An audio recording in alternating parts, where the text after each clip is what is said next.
Olá pessoal, sejam muito bem-vindos à nossa playlist de conteúdos gratuitos aqui no YouTube. No Direção Concursos, nossa missão é democratizar o acesso à educação de qualidade, ajudando concurseiros de todo o Brasil a se prepararem para alcançar seus sonhos através da carreira pública. Nosso compromisso é oferecer conteúdos completos, acessíveis e que realmente façam a diferença na sua jornada de estudos.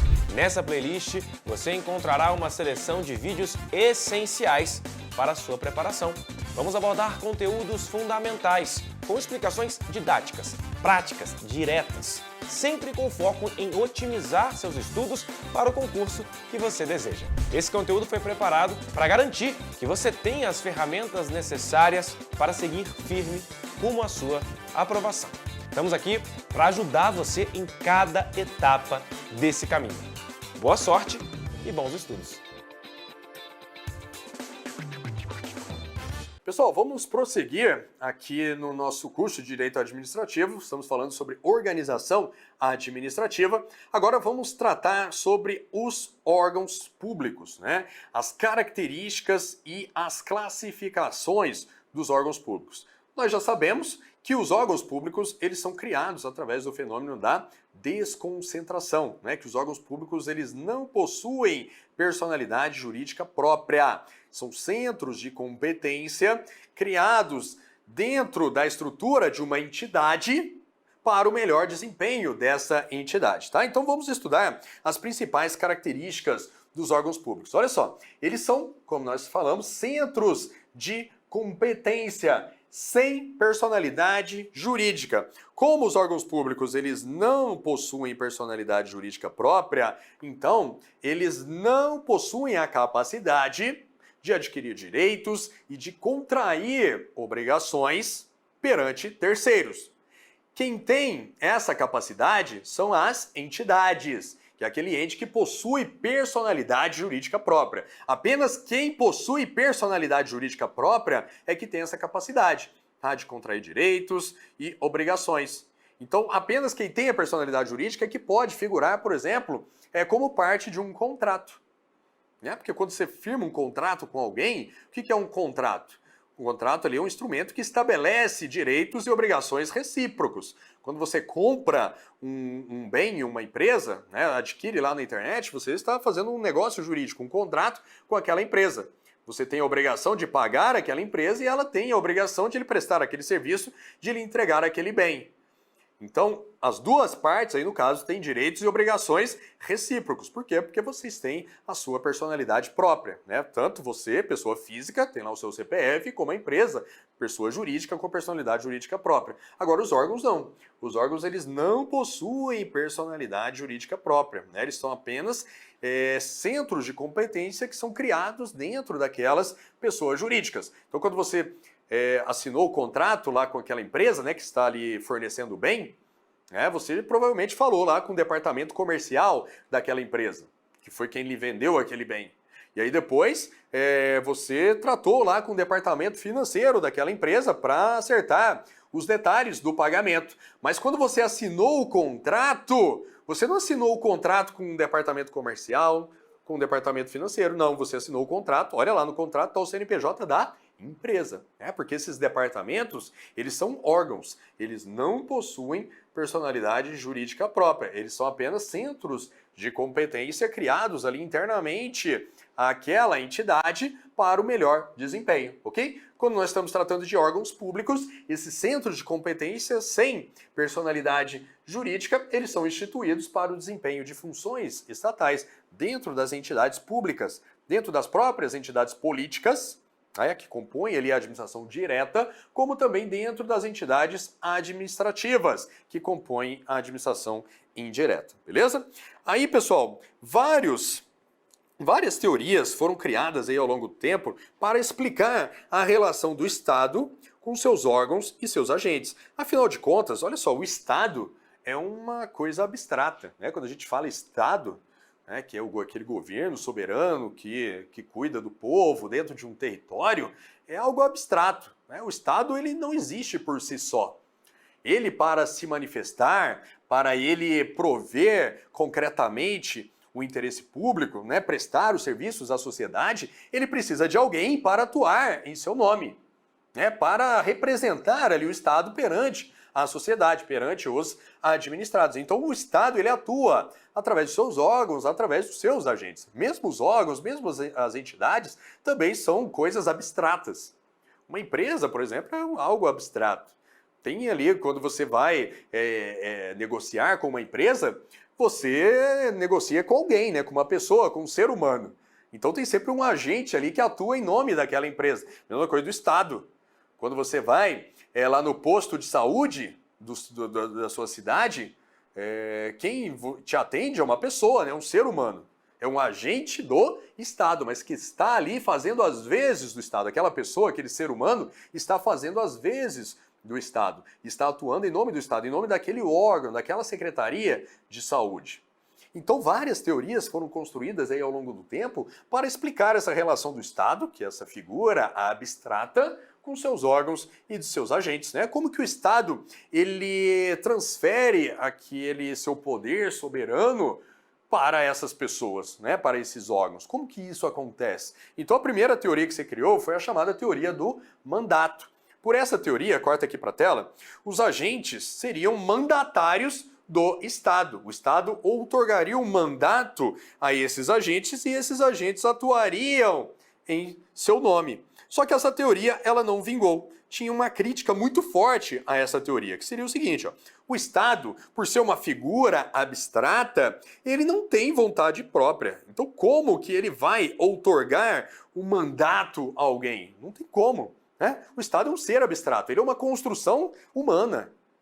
E ele não existe por si só, então ele não tem vontade própria. E para que uma pessoa receba um mandato para atuar em nome de alguém, esse alguém que outorga o mandato tem que ter a vontade própria, só que isso não acontece com o Estado. Então essa teoria aqui, ó, ela deixou de ser adotada. Aí passou-se para a próxima teoria, que é aqui na tela, ó, a teoria da representação. Por essa teoria, os agentes seriam representantes do Estado, né, como um tutor ou curador. Seria o que acontece, por exemplo, com as pessoas incapazes, aquelas pessoas que têm alguma deficiência, algum problema, né, físico ou mental que as incapacitam de atuar aí na vida civil, né, de votar, por exemplo, ou mesmo de assinar um contrato. E essas pessoas nomeiam um representante para atuar em seu nome. Esse representante seria um tutor ou curador, ok? Então, adotou-se essa teoria. Os agentes do Estado, então, eles seriam representantes do Estado, né, que atuam como representantes do Estado. Só que essa teoria também não vingou. Olha só a crítica que foi feita a ela. Poxa, vocês estão, então, equiparando o Estado ao incapaz, né? E ainda assim, aliviaria a responsabilidade do Estado. Porque no direito civil, se o representante ou o curador de alguém, ele exorbitar os limites da sua responsabilidade, ele é que vai ser responsabilizado, ok? Ele é que vai ser o representante e não aquela pessoa incapaz. Então, se um agente público, por essa teoria da representação, ele atuasse além dos limites do seu mandato, né, da sua representação, o Estado não poderia ser responsabilizado, ainda que aquele agente público estivesse atuando como representante do Estado. E não é isso que acontece.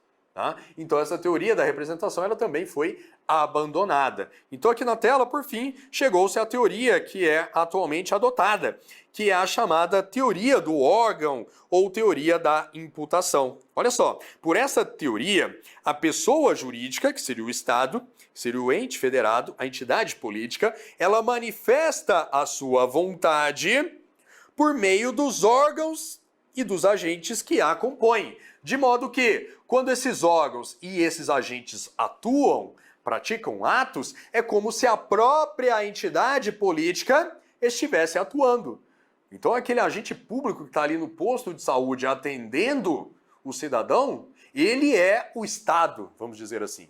Quando ele atua, é como se o próprio Estado estivesse atuando. Ele não está atuando como representante, como mandatário do Estado. Não, ele é o próprio Estado, né? Os atos daquele agente público são imputados ao Estado, que é isso aqui, ó. Os atos dos agentes são imputados ao Estado. Por isso que essa teoria do órgão, ou teoria da imputação, ela tem esse nome, né? Essa teoria do órgão também é chamada de teoria da imputação, porque os atos dos agentes públicos, dos agentes do Estado, são imputados ao próprio Estado, tá bom? Então é essa teoria que é adotada atualmente para explicar como se dá essa relação do Estado com seus órgãos e agentes. Pessoal, agora para fins de prova, o que vocês têm que saber? Basicamente isso, a teoria que é adotada atualmente, que é a teoria do órgão ou teoria da imputação, que ela implica o seguinte, né, que a pessoa jurídica, ou seja, o Estado, os entes federados, a União, os estados,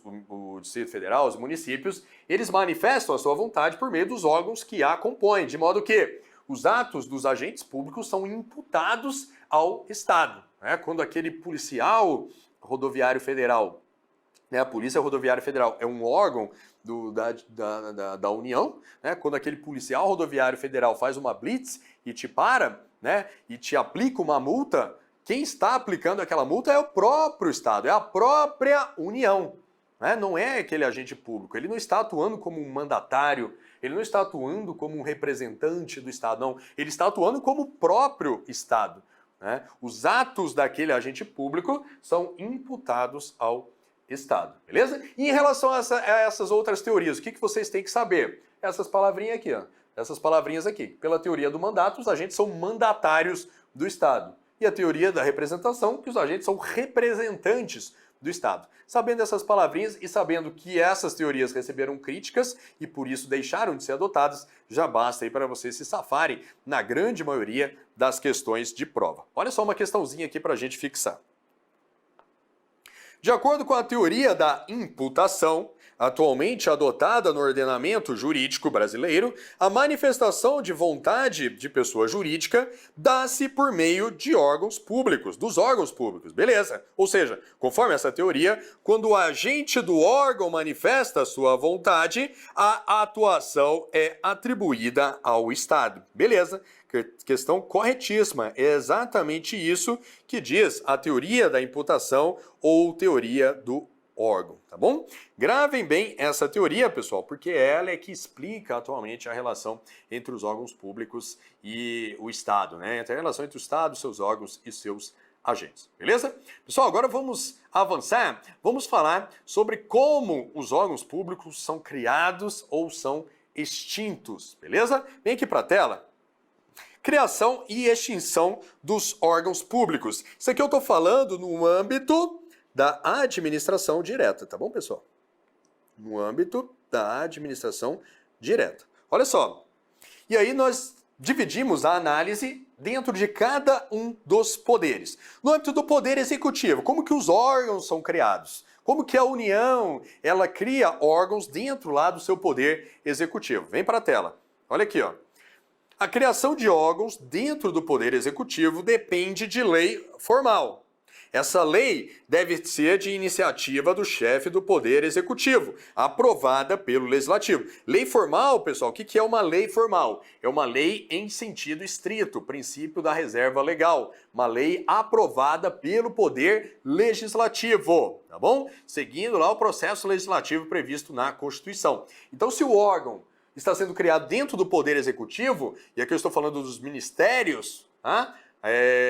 Por exemplo, então depende de uma lei, tá? Uma lei ou uma medida provisória, né? Um instrumento com força de lei formal, ok? Iniciativa do chefe do Poder Executivo aprovada pelo Legislativo. Ó, então, a Câmara dos Deputados, por exemplo, um deputado, ele pode apresentar um projeto de lei para criar um novo ministério, por exemplo, no âmbito da União?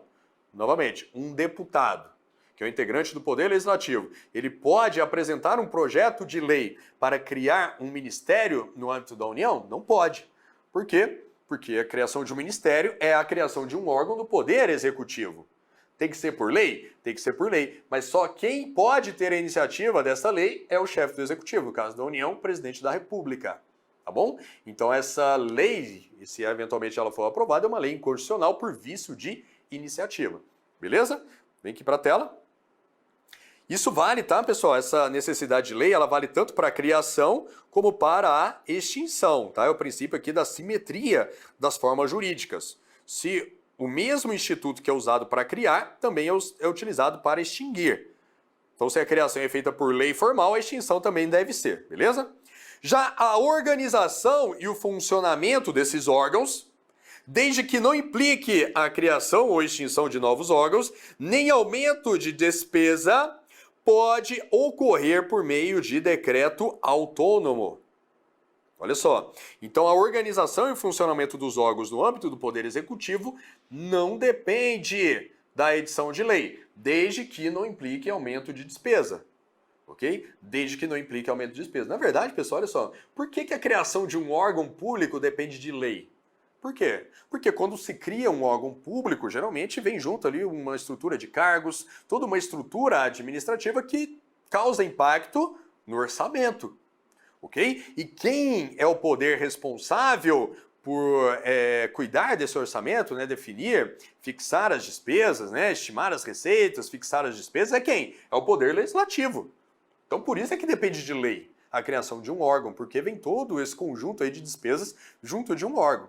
Ok? Agora, para tratar da organização e funcionamento desse órgão, quais são os órgãos internos ali quais são os departamentos internos que será subdividido aquele ministério, né? Qual a atribuição que vai ser conferida a cada um desses departamentos, quem vai fazer o quê, enfim, a organização, o funcionamento, como que vai ser o expediente ali interno daquele órgão, né? Organização, funcionamento, isso tudo aqui pode ser definido por meio de um decreto autônomo, que é um decreto, né, de autoria do chefe do Poder Executivo e que não depende de uma lei prévia. Por quê? Porque isso não vai implicar aumento de despesa. Agora, se implicar aumento de despesa, por exemplo, vou criar novos cargos aqui no âmbito deste ministério. Opa, aí não, aí é lei, porque a criação de novos cargos implica aumento de despesa, tá bom? Vem aqui para a tela, vou mostrar para vocês os dispositivos da Constituição em que isso que nós falamos aqui estão previstos. Artigo 61 da Constituição, olha. São de iniciativa privativa do Presidente da República as leis que disponham sobre criação e extinção de ministérios e órgãos da administração pública, observado o disposto no artigo 84.6, que é justamente o que diz que a organização e funcionamento desses órgãos podem ser disciplinados através de um decreto autônomo, não necessariamente por lei, desde que não implique aumento de despesa. Já no Poder Judiciário, né? Criação e extinção de órgãos no âmbito do Poder Judiciário, dos Tribunais de Contas e do Ministério Público. Também depende de lei formal, ok? Só que a iniciativa é da autoridade máxima, vamos dizer assim, de cada um desses poderes, né? Então do STF, ou lá se for um tribunal superior, do presidente desse tribunal, se for um TJ do presidente desse TJ, se for um Tribunal de Contas da União, criação de órgãos internos lá no âmbito do Tribunal de Contas da União. É uma lei, né, tem que ser feita através de lei de iniciativa de quem? Do presidente do Tribunal de Contas da União. Ministério Público também. Criação de órgãos, criação e extinção, né, de órgãos dentro do Ministério Público. Depende de lei. Iniciativa de quem? Lá do Procurador-Geral do Ministério Público. Beleza? Onde que está isso? Está aqui na Constituição também. Vem aqui para a tela, né? Olha aqui. Vou passar aqui para vocês. Olha só, no âmbito do Poder Judiciário, está aqui no artigo 96. Compete privativamente ao Supremo Tribunal Federal, aos tribunais superiores e aos tribunais de justiça propor ao Poder Legislativo respectivo, né? Propor ao Poder Legislativo, ou seja, ter a iniciativa de uma lei para o quê? A linha C, criação e extinção dos tribunais inferiores, seus órgãos, né? Alteração da organização e da divisão judiciárias. Isso está aqui no artigo 96 da Constituição Federal. E do Tribunal de Contas, está lá no artigo 73. Ó. O Tribunal de Contas, integrado por 9 ministros, tem sede no Distrito Federal, quadro próprio de pessoal e jurisdição em todo o território nacional, exercendo o que couber as atribuições previstas no artigo 96, que são exatamente as que vimos anteriormente. Ou seja, então o Tribunal de Contas também tem iniciativa privativa para apresentar projetos de lei sobre a criação e extinção de seus órgãos. Ministério Público, está lá no artigo 127, parágrafo 2º, ó. Ao Ministério Público compete, né, propor ao Poder Legislativo a criação e extinção de seus cargos e serviços auxiliares. Beleza? Novamente, pessoal, esses órgãos que são criados internamente dentro dessas estruturas, né, dentro desses poderes, são órgãos, né, que vêm junto ali uma estrutura de cargos. Então, que implicam, que causam impacto orçamentário. Okay? Então, por exemplo, lá no âmbito do Tribunal de Contas da União, que é o órgão no qual eu trabalho. A criação dos seus órgãos internos também depende de lei, como a gente viu. Lá quando você pega a lei orgânica do tribunal, tem lá, são órgãos do tribunal, a secretaria. Então essa lei já criou uma secretaria. E aí vem junto com essa secretaria uma estrutura de cargos e de remunerações que vão causar impacto orçamentário. Só que essa secretaria depois ela é subdividida também internamente em vários outros órgãos subalternos. Esses órgãos subalternos, como eles constituem apenas uma subdivisão desse órgão maior, esses órgãos subalternos aí não depende de lei mais, né? Porque aí a gente entra naquela, né? Organização e funcionamento, né? Essa organização aqui também implica a criação de outros órgãos internos dentro dos ministérios, por exemplo, lá no Poder Executivo. Então o ministério é criado, beleza, vem junto ali toda uma estrutura de cargos, uma estrutura administrativa, isso tem impacto orçamentário, depende de lei. Agora, essa estrutura de cargos, essa estrutura administrativa, ela vai ser depois distribuída internamente em vários outros órgãos, né? Tem uma organização dessa estrutura, vai criar ali algumas secretarias, uns departamentos. A criação dessas secretarias, desses departamentos, né, desses órgãos subalternos, que não causam impacto orçamentário, aí não depende de lei. Né? Vai ocorrer aqui no âmbito do Poder Executivo por um decreto autônomo. No âmbito aqui dos tribunais de contas, do Ministério Público, essa organização interna, esse funcionamento acontece aí através de atos administrativos das suas autoridades máximas também. Não depende de lei. Beleza? Vem para a tela. E já aqui no Poder Legislativo, nós temos um entendimento que não depende de lei, mas de atos das respectivas casas. Porque é isso que eu falei, como o Poder Legislativo ele já é uma estrutura mais enxuta, ele já tem uma estrutura administrativa mais enxuta, né? A lei ela já vai tratar dessa estrutura de forma mais abrangente e depois as próprias casas legislativas vão ter o trabalho de quê? Apenas de organizar internamente essa estrutura. Então todos os órgãos internos do Poder Legislativo, aqui é um entendimento da doutrina, né? Todos os órgãos internos do Poder Legislativo seriam órgãos subalternos, vamos dizer assim, né? Que não tem uma estrutura orçamentária definida. A lei do PRO que trata do Poder Legislativo já cria, né, toda a sua estrutura administrativa e de cargos e depois o Poder Legislativo ele só vai fazer ali a sua organização interna. Então, a doutrina nos diz aqui que a criação de órgãos dentro do Poder Legislativo não depende de lei, mas de atos das respectivas casas. E elas tiram isso aqui da própria Constituição. Compete privativamente à Câmara dos Deputados dispor sobre sua organização, funcionamento, né? Então, como competiria à própria Câmara, isso aqui não seria objeto de lei, né? Na verdade, a estrutura administrativa das casas legislativas ela já deriva da própria Constituição. Depois, o que as casas devem fazer é apenas se organizar internamente. Também aqui no Senado Federal, dispor sobre a sua organização, não necessariamente através de lei. Mas assim, em tese, pessoal, essa questão aqui do Poder Legislativo, né, que não depende de lei, você só vai considerar, olha só, agora eu estou dando bizu de prova, tá? Você só vai considerar isso daqui se for cobrado expressamente. Tá? Se não falar nada, você vai considerar a regra. A regra. Qual é a regra? A regra é que a criação e a extinção dos órgãos públicos, né, no âmbito da administração direta, óbvio, depende de lei formal. De iniciativa de quem? Iniciativa da autoridade máxima do respectivo poder. Essa é a regra que vocês devem levar para a prova, beleza? Vamos olhar aqui uma questãozinha de prova.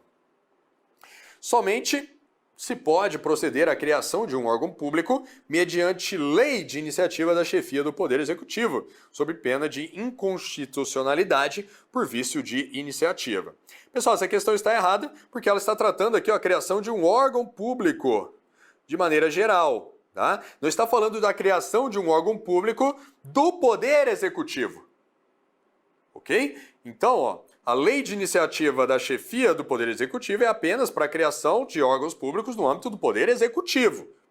Se for um órgão público no âmbito do Poder Judiciário, a iniciativa é do presidente do STF, do presidente do STJ, presidente do respectivo tribunal, conforme for o caso, tá? Então, por isso aqui a questão está errada. Mais uma. O chefe do Poder Executivo pode, por decreto, promover a extinção de órgãos públicos quando seus cargos estiverem vagos. Olha só, o chefe do Poder Executivo pode, por decreto, promover a extinção de órgãos públicos. Pessoal, isso aqui está errado, né? A gente viu que o mesmo instrumento que é utilizado para criar é utilizado também para extinguir, ok? E a gente viu que os órgãos são criados por lei, lei formal, lei aprovada pelo Poder Legislativo, ok? Então, se a lei formal é um instrumento para criar o órgão público, ela também é para extinguir este órgão, ok? Então a questão aqui está errada. Na verdade, ela quis confundir, porque lá o artigo 84, inciso 6 da Constituição, diz que o chefe do Poder Executivo ele pode extinguir cargos públicos quando vagos, através de decretos autônomos. Pode extinguir cargos e não órgãos, ok? Órgãos só podem ser extintos através de lei, tá? Então, por isso aqui a questão está errada. Seguindo. Falar um pouco aqui sobre a capacidade processual dos órgãos públicos. Pessoal, o que é a capacidade processual? É a prerrogativa de os órgãos figurarem nos polos passivos ou ativos de uma ação judicial. A capacidade processual é a capacidade de alguém entrar com uma ação judicial ou de ser demandado em uma ação judicial, ser autor de uma ação ou ser o réu de uma ação judicial. Isso é capacidade processual. E essa característica, esse atributo, capacidade processual, ele é próprio de quem possui personalidade jurídica. Então a capacidade processual é um atributo das pessoas físicas, porque elas têm a sua própria personalidade, e também um atributo das entidades. Okay? Das entidades públicas, das entidades privadas, porque possuem personalidade jurídica própria. Como os órgãos não possuem personalidade jurídica própria, então, em regra, os órgãos não possuem capacidade processual. Novamente, a personalidade jurídica é aquele atributo que confere à entidade a capacidade de adquirir direitos e contrair obrigações perante terceiros. Somente pode fazer isso quem tem personalidade jurídica. E se algum desses direitos, alguma dessas obrigações não for satisfeita, isso pode ser levado aonde? Ao Poder Judiciário. Pode-se entrar com uma ação judicial, para obrigar o cumprimento daquele direito, daquela obrigação. Tá bom? E só quem é titular de direitos e obrigações são as pessoas jurídicas, quem tem a personalidade, as pessoas físicas ou as pessoas jurídicas. Os órgãos não. Os órgãos, como eles não têm personalidade jurídica, então, em tese, eles não possuem capacidade processual. Então, você não pode entrar com uma ação judicial contra um órgão. Se algum órgão descumprir uma obrigação que é dele, você não vai entrar com uma ação judicial contra aquele órgão, você vai entrar com uma ação judicial contra a entidade a qual aquele órgão pertence. Por quê? Porque a entidade é que detém a capacidade processual. Ela é que detém a personalidade jurídica. Vou dar um exemplo aqui da nossa vida privada, depois eu volto aqui para a administração pública. Você comprou lá um bem pela internet, foi lá no site da empresa, navegou lá no site. Quem fez aquele site da empresa? Foi um órgão lá dentro da empresa, um departamento de tecnologia. Ele que cuida daquele site.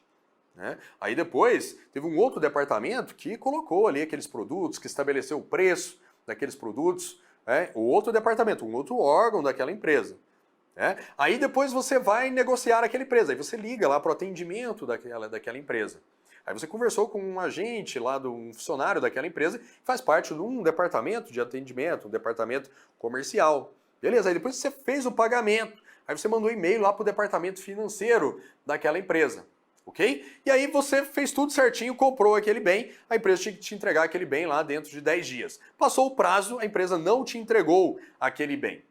Aí você tentou conversar, né? Tentou negociar com a empresa, tentou entrar em contato, não conseguiu resolver o seu problema. Você vai entrar com uma ação judicial, né? Para que aquele seu direito, né? Você pagou por aquele bem, então você tem o direito de recebê-lo.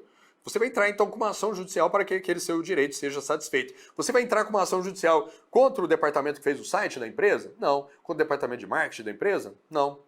Contra o departamento comercial? Não. Contra o departamento financeiro? Não. Você vai entrar com uma ação judicial contra a empresa, porque é ela que detém a personalidade jurídica. Mesma coisa aqui então agora na administração pública.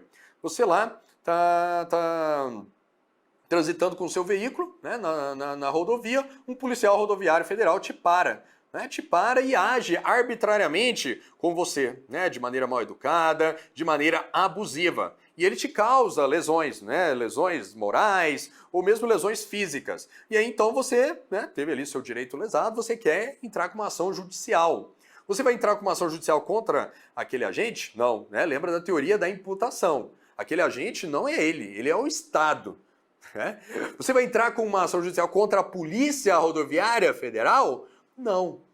Né? Porque a Polícia Rodoviária Federal é um órgão da União. Né?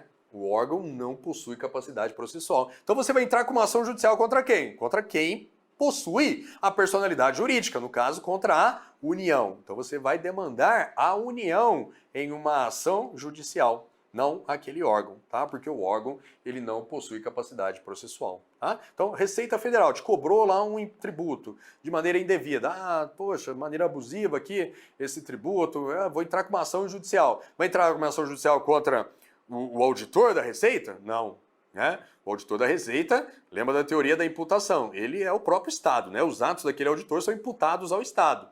Okay? O Estado está atuando através daquele auditor, através daquele órgão. Receita Federal. Contra a Receita Federal, então, a ação? Não, porque a Receita Federal é um órgão. Ela não possui capacidade processual. Então, você vai entrar então, com a ação contra quem? Contra a União. Ela é que detém a capacidade jurídica. Ela é que adquire os direitos, que contrai as obrigações perante terceiros. Beleza? Parabéns, concurseiro, por chegar até aqui. Essa jornada que começamos juntos foi só o início da sua preparação. Ao longo dessa playlist, você terá acesso a conteúdos gratuitos e de altíssima qualidade, com o compromisso de te ajudar a dar os primeiros passos rumo à aprovação no seu concurso. Se você deseja se aprofundar ainda mais nos seus estudos e levar sua preparação para o próximo nível, temos cursos completos que cobrem mais de 300 concursos públicos, todos eles organizados com os melhores professores do mercado. Na nossa plataforma do aluno, você terá acesso a materiais exclusivos, aulas aprofundadas, questões comentadas, revisões, resumos